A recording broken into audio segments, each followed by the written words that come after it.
আসসালামু আলাইকুম শিক্ষার্থীরা, আশা করি সবাই ভালো আছো। জীববিজ্ঞান ক্লাসে তোমাদেরকে স্বাগত জানাচ্ছি। আজকের জীববিজ্ঞান ক্লাসে আমরা উদ্ভিদ বিজ্ঞানের অধ্যায় 7 থেকে আরও একটি গুরুত্বপূর্ণ টপিকস নিয়ে আলোচনা করব, আর সেটি হলো পুষ্প সংকেত। আমার পর্ব 1-এর যে ক্লাসটি ছিল সেটা ছিল পুষ্প প্রতীক নিয়ে। সেখানে মেলভিসে এবং কুইসি গোত্রের পুষ্প প্রতীক কেমন করে সহজে অঙ্কন করা যায় সেটা আমি তোমাদের দেখিয়েছি, এবং পুষ্প প্রতীক আঁকতে গেলে যে বিষয়টা দরকার পুষ্প সংকেত, সেটা আমি বারবার বলেছি। এবং আজকে আমরা সে পুষ্প সংকেত কেমন করে লিখতে হবে এবং পুষ্প সংকেত কেমন করে ব্যাখ্যা করতে হবে সেটা জানতে পারবো। তো আজকের টোটাল আলোচনায় আমরা যে শিখন ফলগুলো রেখেছি সেগুলো কি একটু দেখে নেওয়া যাক। আজকের শিখন ফল, আজকের লেকচার শেষে তোমরা পুষ্প সংকেত কি তা জানতে পারবে।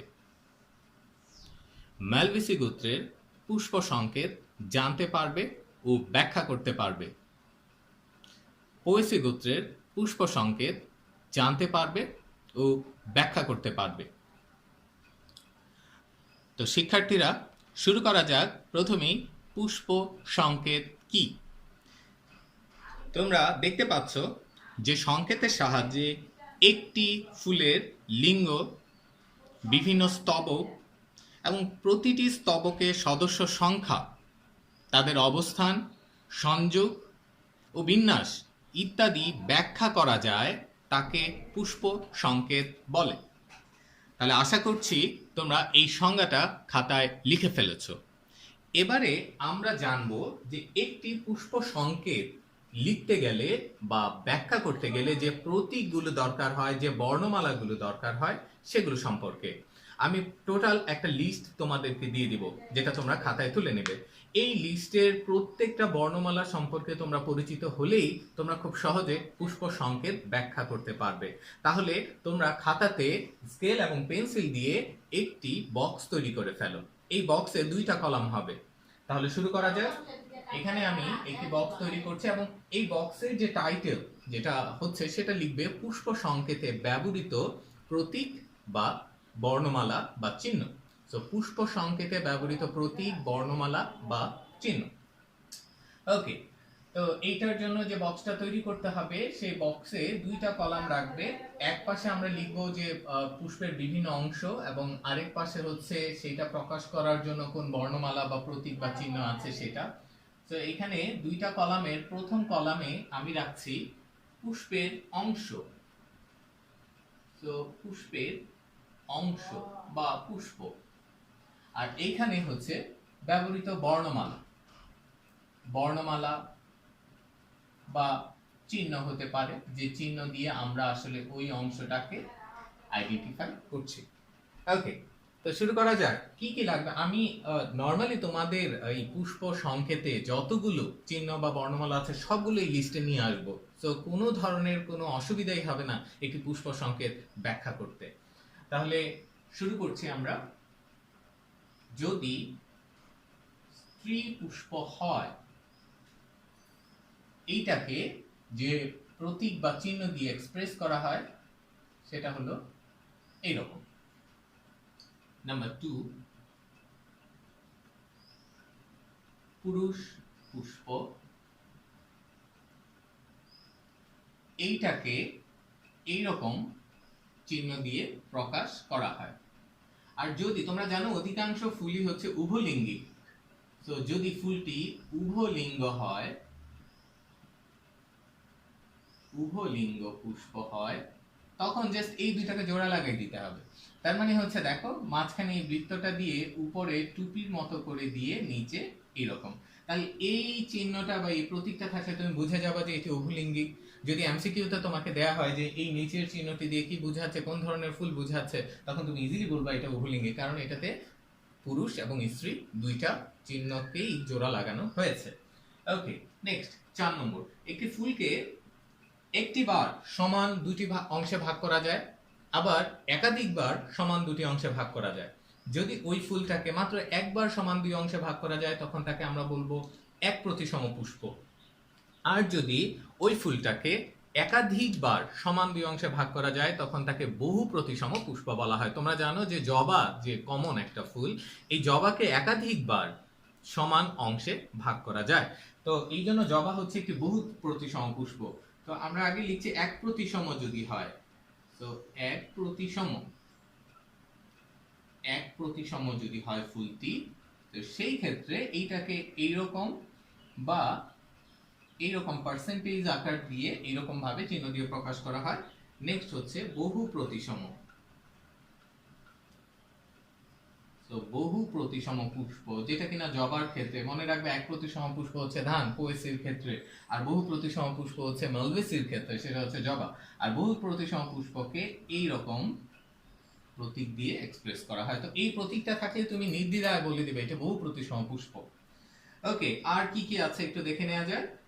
যদি এই ফুলে মঞ্জুরি পত্র থাকে তখন তাকে মপ দিয়ে লেখা হয়। অনেক ফুলে মঞ্জুরি পত্র থাকে, আমরা জানি যে ধানের ফুলে মঞ্জুরি পত্র আছে। তো আমরা জাস্ট এখানে লিখব মঞ্জুরি পত্র। তো মঞ্জুরি পত্র যদি থাকে এটাকে ম প ডট, ম প ডট মানে মঞ্জুরি পত্র। ওকে, তো পরবর্তী যেগুলো আছে সেগুলো তোমরা নিচে নিচে লিখো। আমার যেহেতু জায়গা নেই আমি বোর্ডের রাইট সাইডটা ইউজ করছি, তোমরা নিচে নিচে লিখে যাবে। এই রকমের অনেকগুলো আমরা পুষ্পের অংশ বা অনেকগুলো প্রতীক এখানে কিন্তু লিখবো এবং সবগুলোর কম্বিনেশন ঘটালেই কিন্তু পুষ্প সংকেত ব্যাখ্যা করা সহজ হবে। ওকে, তো আমি এই চার্টটাকে এই দিকে বৃদ্ধি করছি।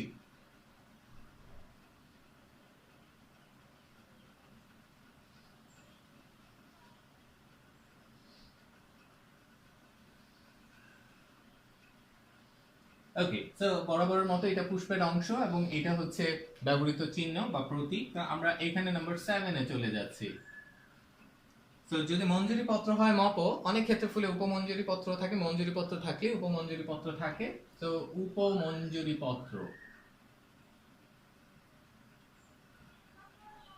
তো উপমঞ্জুরি পত্র, তো উপমঞ্জুরি পত্রকে আমরা লিখতে পারি উ ম প ডট।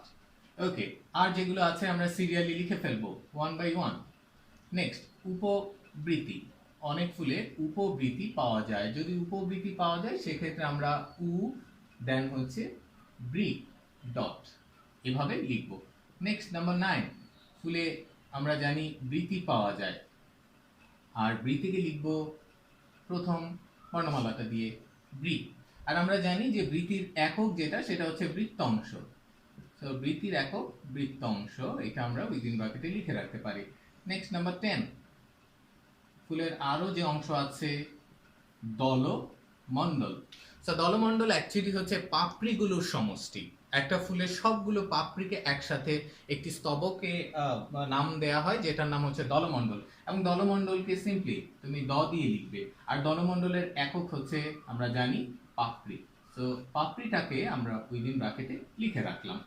নেক্সট, ফুলের আর যে স্তবক থাকে পুংস্তবক আর স্ত্রীস্তবক। সো আমরা লিখে ফেলি পুংস্তবক, এবং পুংস্তবককে পুং দিয়ে চিহ্নিত করা হয়। পুং থাকলে তুমি বলে দিবা যে এটা আসলে পুংস্তবক বা পুংকেশরকে ইন্ডিকেট করছে।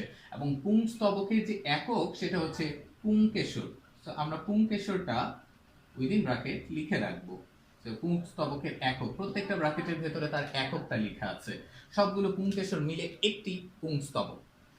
ওকে, নেক্সট হচ্ছে নাম্বার 12, যেটা হচ্ছে স্ত্রী স্তবক।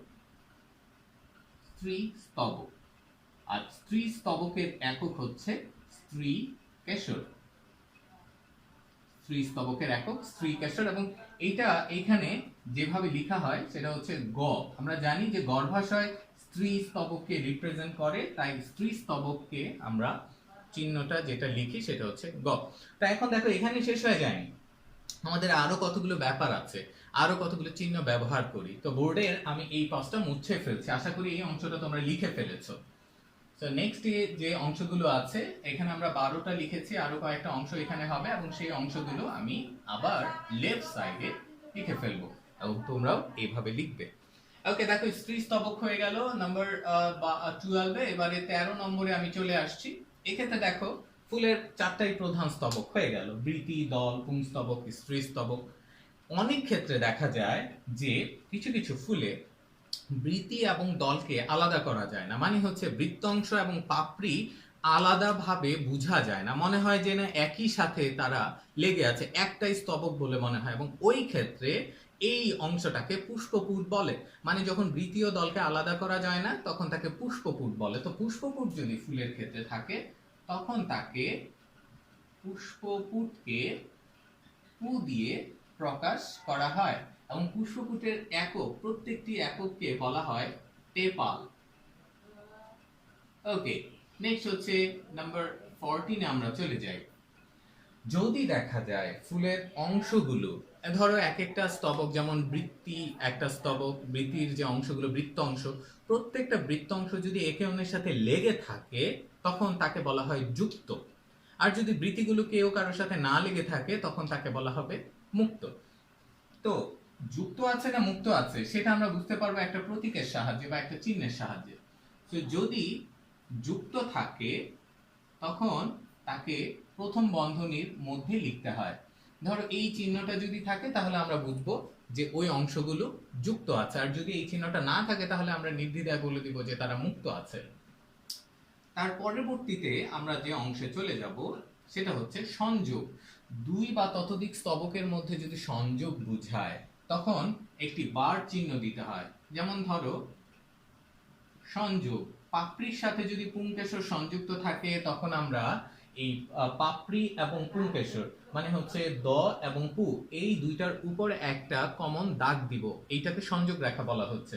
তো সংযোগ মানে হচ্ছে এই রকমের দাগ।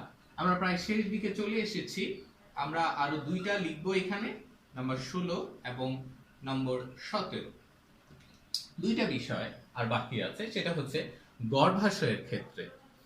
এবং আমরা আরো একটা অংশ পরবর্তীতে লিখতে পারি, আমরা 18 পর্যন্ত যাই, টোটাল 18টা হলে আমাদের কমপ্লিট হয় এটা।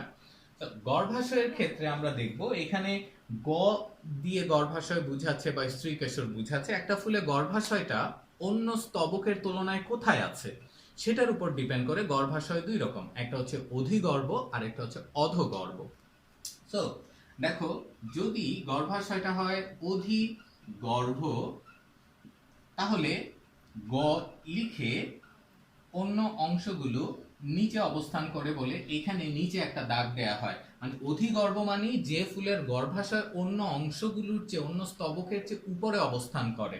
তো তার মানে হচ্ছে গর্ভাশয় উপরে আছে, এই দাগ দিয়ে বোঝাচ্ছে অন্য অংশ, মানে ফুলের অন্য অংশ গর্ভাশয়ের নিচে আছে এবং গর্ভাশয়টা উপরে অবস্থান করছে, এই জন্য এই ধরনের গর্ভাশয়কে বলা হয় অধিগর্ভ। আর যদি দেখা যায় গর্ভাশয়টা অন্য স্তবকের সবচেয়ে নিচে থাকে, অন্য স্তবকগুলো উপরে থাকে, তখন তাকে অধগর্ভ বলা হয়। তো আমরা নেক্সটে লিখব অধগর্ভ। অধগর্ভ মানে গর্ভাশয় নিচে অবস্থান করছে। আমি একটা চিহ্ন বা একটা চিত্র এঁকে আমি এটা ভালো করে এক্সপ্লেইন করব তোমাদেরকে, অধিগর্ভ অধগর্ভ, এবং লাস্টের এটা আমি লিখে নিই। তারপর যদি কোনো একটা সংখ্যা অসংখ্য থাকে, যদি কোনো একটা সংখ্যা অসংখ্য, যেমন ধরো জবার ক্ষেত্রে বা ম্যালভেসি ফ্যামিলিতে বেশিরভাগ ক্ষেত্রে পুংকেশর থাকে অসংখ্য, ওই নাম্বারটা বোঝানোর জন্য ইনফিনিট বা আলফা চিহ্নটা ব্যবহার করা হয়। তাহলে এখানে টোটাল 18টা প্রতীক বা চিহ্ন আমরা কিন্তু ইউজ করেছি। এই 18টা দিয়ে একেবারে পারফেক্টলি একটা পুষ্প সংকেত তুমি ব্যাখ্যা করতে পারবে। তো এখানে যেটা বাকি আছে, আমি যেটা তোমাদেরকে বলবো যে অনেক ক্ষেত্রে অধিগর্ভ কোনটা অধগর্ভ কোনটা এটা তোমরা বুঝতে পারো না, আমি জাস্ট দুইটা ছবি আছে অধিগর্ভ অধগর্ভ বোঝানোর জন্য, তারপর আমরা পুষ্প সংকেত ব্যাখ্যাতে চলে যাব। তো আমি এই পাঁচটা মুছে ফেলছি। তো এখানে অধিগর্ভ কোনটা অধগর্ভ কোনটা এটা আমরা ইজিলি বুঝতে পারবো। তো আমি পুরাটাই মুছে ফেলি, এতে করে তোমাদের এইটা বুঝাতে খুব সুবিধা হবে। ওকে, তো আমরা এবার দেখব অধিগর্ভ এবং অধগর্ভ ফুল। তো এক্ষেত্রে যদি আমরা দেখি একটা ফুল এর গর্ভাশয় যদি আঁকার চেষ্টা করি, জাস্ট এমনি বোঝানোর জন্য আমি এটা আঁকলাম। তোমরা জানো এটা একটা ফুলের স্ত্রী স্তবক। তো এখানে এটা হচ্ছে গর্ভমুণ্ড, এটা গর্ভদণ্ড, আর এটা হচ্ছে গর্ভাশয়। সো দিস অন ইজ গর্ভাশয়। সো গর্ভাশয়। এখন গর্ভাশয় যদি অন্যান্য স্তবকের উপরে অবস্থান করে, মানে অন্যান্য স্তবকগুলো কি, এখান থেকে ধরো পুংকেশর তৈরি হলো, একদম গর্ভাশয়ের নিচ থেকে এখানে আর পুংকেশর তৈরি হলো, এবং এই জায়গা থেকে যদি আমরা দেখাই যে তার পাপড়িগুলো এখান থেকে তৈরি হয়েছে, যদি এরকম দেখাই যে তার পাপড়িটা এই নিচ থেকে তৈরি হয়েছে, আর এই জায়গায় যদি আমরা দেখাই যে তার বৃতিগুলো নিচ থেকেই তৈরি হলো, তাহলে দেখো জাস্ট ডায়াগ্রামাটিক্যালি আমি বুঝাতে এখানে তোমাদের চেয়েছি যে ফুলের যে গর্ভাশয় তার নিচ থেকে পুংকেশর তৈরি হয়েছে, দেন হচ্ছে তার নিচ থেকে পাপড়ি তৈরি হয়েছে, তার নিচ থেকে বৃতিও তৈরি হয়েছে। সো এই ক্ষেত্রে গর্ভাশয়টা উপরে, তার মানে গর্ভাশয় এইভাবে লিখে গয়ের নিচে দাগ দিয়ে বুঝাচ্ছি অন্যান্য অংশগুলো নিচে আছে, এই ধরনের গর্ভাশয়কে বলা হয় অধিগর্ভ গর্ভাশয় বা অধিগর্ভ, তার মানে গর্ভাশয় উপরে। এখন যে দেখে নেওয়া যাক যে গর্ভাশয় যদি নিচে থাকতো, অন্য অংশ উপরে থাকতো, তখন গয়ের মাথায় দাগটা দেওয়া হতো, তখন অধগর্ভ কেমন করে হতো। তো অধগর্ভের ক্ষেত্রে আমি যদি আরো একটা গর্ভাশয় এখানে ড্রয়িং করি এরকম, এটা হচ্ছে গর্ভাশয়। তো গর্ভাশয়ের উপরে, এক্স্যাক্টলি উপরে না, মানে গর্ভাশয়ের নিচ থেকে তৈরি হবে না, গর্ভাশয়ের উপরে তৈরি হবে, মানে মোটামুটি দেখো এই পজিশন থেকে পুংকেশর তৈরি হলো, এই জায়গা থেকে পুংকেশর তৈরি হলো, ক্লিয়ার, এবং এই জায়গা থেকেই তার এই যে আমি যেগুলো দিলাম তার পাপড়িটা উপর থেকেই তৈরি হলো, এবং এই জায়গা থেকেই দেখা গেল তার এই যে অংশটা যেটা কিনা বৃতি বলছি সেটা এই জায়গা থেকে তৈরি হলো।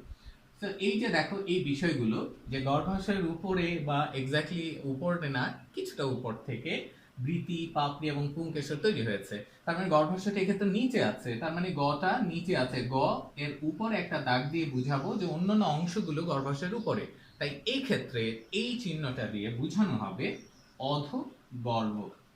তো এইটা হচ্ছে অধগর্ভ। তাহলে আমরা অধিগর্ভ এবং অধগর্ভ কি সেটা খুব ভালোভাবে বুঝতে পেরেছি। তো এবারে আমরা চলে যাচ্ছি পুষ্প সংকেত কেমন করে ব্যাখ্যা করা যায়। তো আমরা জানি যে আমাদের এই চ্যাপ্টারে মালভেসি এবং পোয়েসি দুইটা গোত্র আছে, এই দুইটা গোত্রের সাধারণ দুইটা সংকেত আছে, আমরা যথাক্রমে প্রথমে মালভেসি এবং পরবর্তীতে পোয়েসি গোত্রের পুষ্প সংকেত ব্যাখ্যা করব। তো প্রথমে পুষ্প সংকেতটি লিখি আমরা, প্রথমে ম্যালভেসি গোত্রের জন্য। তো ম্যালভেসি গোত্রের পুষ্প সংকেত। তো ম্যালভেসি গোত্রের পুষ্প সংকেতটি আমরা লিখি এবং পরবর্তীতে আমরা ব্যাখ্যা করব। সংকেতটি হলো, খেয়াল করো, ম্যালভেসি গোত্রের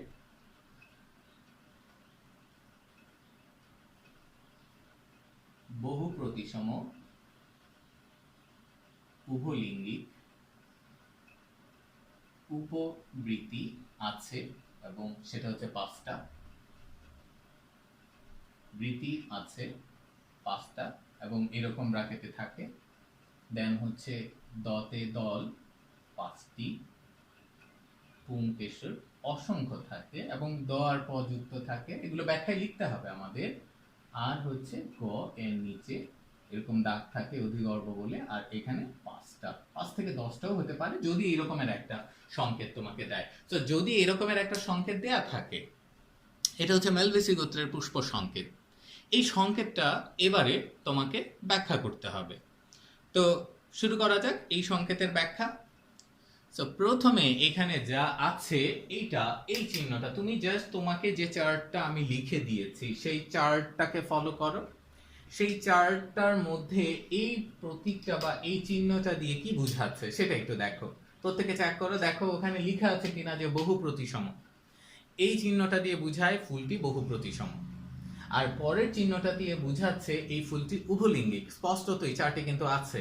তাহলে তোমরা লিখে ফেলতে পারো এখানে ব্যাখ্যায় লিখবে পুষ্পটি বহু প্রতিসম উভলিঙ্গিক, পরবর্তীতে কমা দাও, কমা দিয়ে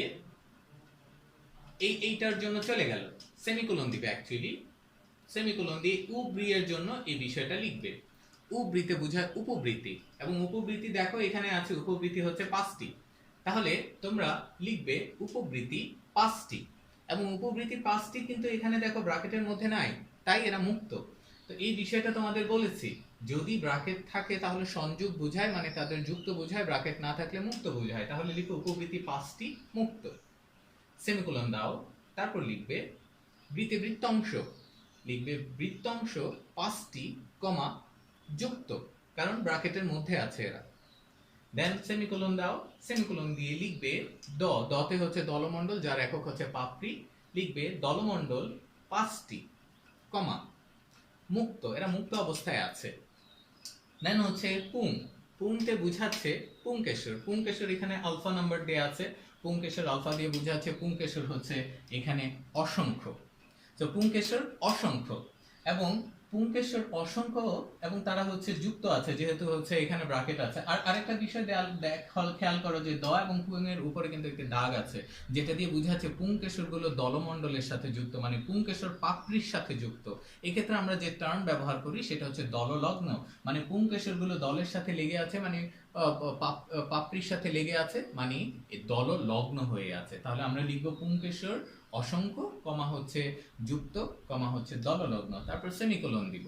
তারপর সবার শেষেরটা গতে বুঝাচ্ছে গর্ভাশয় বা স্ত্রীকেশর, এবং এটা অধিগর্ভ বুঝাচ্ছে, যেহেতু গয়ের নিচে দাগ আছে এটা আমি ব্যাখ্যা করেছি। তাহলে লিখবে এখানে যে গর্ভাশয়ের প্রকোষ্ঠ 5টি, এই 5 দিয়ে এখানে যা আছে সেটা দিয়ে প্রকোষ্ঠ বোঝায়, গর্ভাশয়ের প্রকোষ্ঠ 5টি কমা দিয়ে লিখবে যুক্ত, এবং কমা দিয়ে লিখবে গর্ভাশয় অধিগর্ভ, যেহেতু গয়ের নিচে দাগ, দেন হচ্ছে দাড়ি দিবে।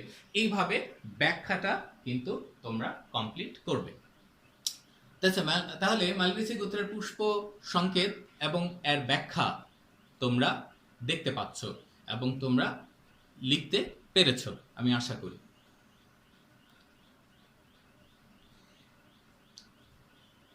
এবারে আমরা চলে যাব আরেকটি গোত্রের পুষ্প সংকেত, যেটা হচ্ছে পোয়েসি গোত্র। তো পোয়েসি গোত্রের পুষ্প সংকেত এবারে ব্যাখ্যা। দেখা যাবে যে ক্রিয়েটিভ কোয়েশ্চেনের ক্ষেত্রে এই পুষ্প সংকেতটা দেয়া থাকে, তো তোমাকে বলা হতে পারে যে উদ্দীপকে উল্লিখিত পুষ্প সংকেতটি কোন গোত্রের তা লিখো এবং তা ব্যাখ্যা করো। তো এই ক্ষেত্রে তুমি যদি গোত্রটার নাম সঠিকভাবে লিখতে পারো, লাইক যে এই সংকেতটা দেয়া আছে, এটার গোত্রের নাম ম্যালভেসি, এই ম্যালভেসিটা লিখলে 1 নম্বর পাবে। এরপরে যদি এটা ব্যাখ্যা করো আরো 2 নম্বর তোমাকে দেয়া হবে। তাহলে কত সহজে 2টা নম্বর পাওয়া যাবে কোনো ধরনের জটিলতা ছাড়া। তাহলে এই বিষয়গুলো কিন্তু তোমাকে প্র্যাকটিস করতে হবে যদি তুমি ভালো নম্বর পেতে চাও। তাহলে আমরা পরবর্তী গোত্রের সংকেতে চলে যাই। আমরা এবারে আমাদের শেষ, মনে রাখবে যে তোমাদের বইতে 2টা গোত্র আছে, তাই 2টা সংকেতই প্র্যাকটিস করলে হয়ে যাবে। এক্সামের ক্ষেত্রে আমরা কোথায় চেঞ্জ করে দিতে পারি সেটাও কিন্তু আমরা বলবো। দেখো অঙ্কের ক্ষেত্রে কিন্তু ডিজিট চেঞ্জ করে দেওয়া যায়, এক্ষেত্রে আমরা ডিজিট চেঞ্জ করে দিতে পারি, মানে বিভিন্ন নম্বরগুলো আছে না, ওই যে গর্ভপত্র প্রকোষ্ঠ 5টা, গর্ভাশয় প্রকোষ্ঠ 5টা, তো এই গর্ভপত্রের সংখ্যা 5টা, এটা না বলে আমরা 10টা দিয়ে দিতে পারি। তো জাস্ট ওই সংখ্যাটা চেঞ্জ করে তুমি লিখে ফেলবা, বাকি সব ফরম্যাট কিন্তু একই। তো এবারে আমরা চলে যাব পোয়েসি।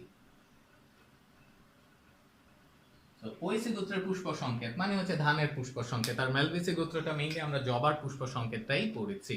তো পোয়েসি গোত্রের পুষ্প সংকেতটা লিখবো এবং পরবর্তীতে এটা ব্যাখ্যা করব। তো এই ক্ষেত্রে পোয়েসি গোত্রের ক্ষেত্রে মঞ্জুরি পত্র আছে, তাই মপ উ মপ ডট দেয়া হয়। নেক্সট হচ্ছে এটা একলিঙ্গি পুষ্প, সরি এটা হচ্ছে এক প্রতিসম পুষ্প, এটা হচ্ছে উভলিঙ্গিক, পোয়েসি ম্যালভেসি সবই উভলিঙ্গিকই হয়। এখানে পুষ্পপুট থাকে, আমি তোমাদের বলেছি যখন বৃতীয় দল থাকে না তখন বৃতীয় দল একসাথে মিশে যায় তখন আমরা এদেরকে পুষ্পপুট বলি। ওকে, নেক্সট হচ্ছে পুংকেশর। পুংকেশর আবার ইন্টারেস্টিংলি 6টা, কিন্তু 2 আবর্তে সজ্জিত, তাই 3 যোগ 3। আর গর্ভাশয় অধিগর্ভ কিন্তু প্রকোষ্ঠ 1টি। তাহলে এই ক্ষেত্রে এটা ব্যাখ্যা করা যাক পোয়েসি গোত্রের পুষ্প সংকেত। তো পোয়েসি গোত্রের পুষ্প সংকেতে আমরা ওই যে চার্ট, এখন আবার এই চার্ট কিন্তু তুমি এক্সামে নিতে পারবে না, কিন্তু চার্টের 18টা পয়েন্ট, 18টা যে বর্ণমালা দেয়া আছে সেটা কিন্তু মুখস্থ রাখা যাবে, এবং মুখস্থ রাখলে 3 নম্বরের জন্য কিন্তু তুমি প্রিপেয়ার্ড হয়ে গেলে, মনে রাখবে।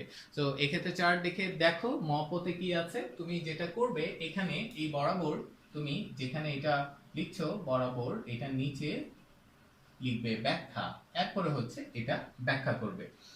ওকে, তো এই ব্যাখ্যার ক্ষেত্রে আমরা যা করতে পারি, মপতে হচ্ছে মঞ্জুরি পত্র, আর উমপতে হচ্ছে উপমঞ্জুরি পত্র। তো এই ক্ষেত্রে তুমি যা লিখবে মঞ্জুরি পত্র ও উপমঞ্জুরি পত্র আছে, সেমিকোলন দিয়ে লিখবে। এই 2টা সংকেতের জন্য যা লেখা যায়, প্রথমটা হচ্ছে এক প্রতিসম, পরেরটা উভলিঙ্গিক, তাহলে লিখবে এক প্রতিসম উভলিঙ্গিক পুষ্প, সেমিকোলন দিবে। তারপর বোর্ডে কিন্তু সেটা দেখাচ্ছে কেমন করে সেটা লিখতে হবে। তারপরে পু এর জন্য আছে, পু মানে পুষ্পপুট, পুষ্পপুটের একক হচ্ছে টেপাল, তাহলে তোমরা একক দিয়ে বর্ণনা করলে বেটার। তুমি লিখতে পারো পুষ্পপুট 2টি, কিন্তু আমি কিন্তু চার্টে তোমাকে দিয়ে দিয়েছি পুষ্পপুটের একক টেপাল, তাহলে তুমি লিখবে টেপাল 2টি এবং এরা মুক্ত। তো লিখো টেপাল 2টি, মুক্ত, পরে সেমিকোলন দিবে। পরের স্তবকের জন্য পুংকেশর, পুংকেশর 6টি, কিন্তু দেখো পুংকেশর আমরা এইভাবে পুং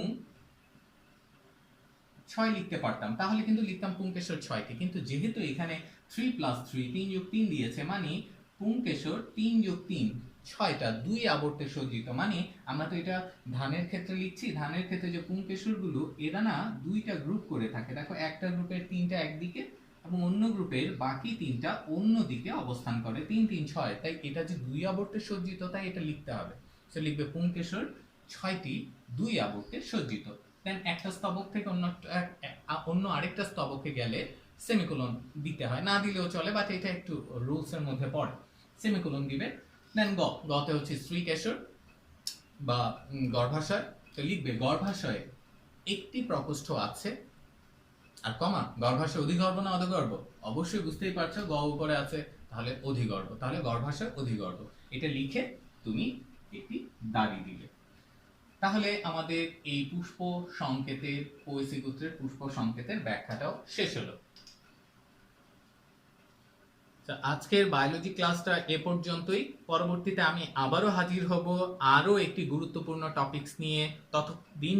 ততক্ষণ পর্যন্ত তোমরা ভালো থাকবে, সুস্থ থাকবে। খোদা হাফেজ।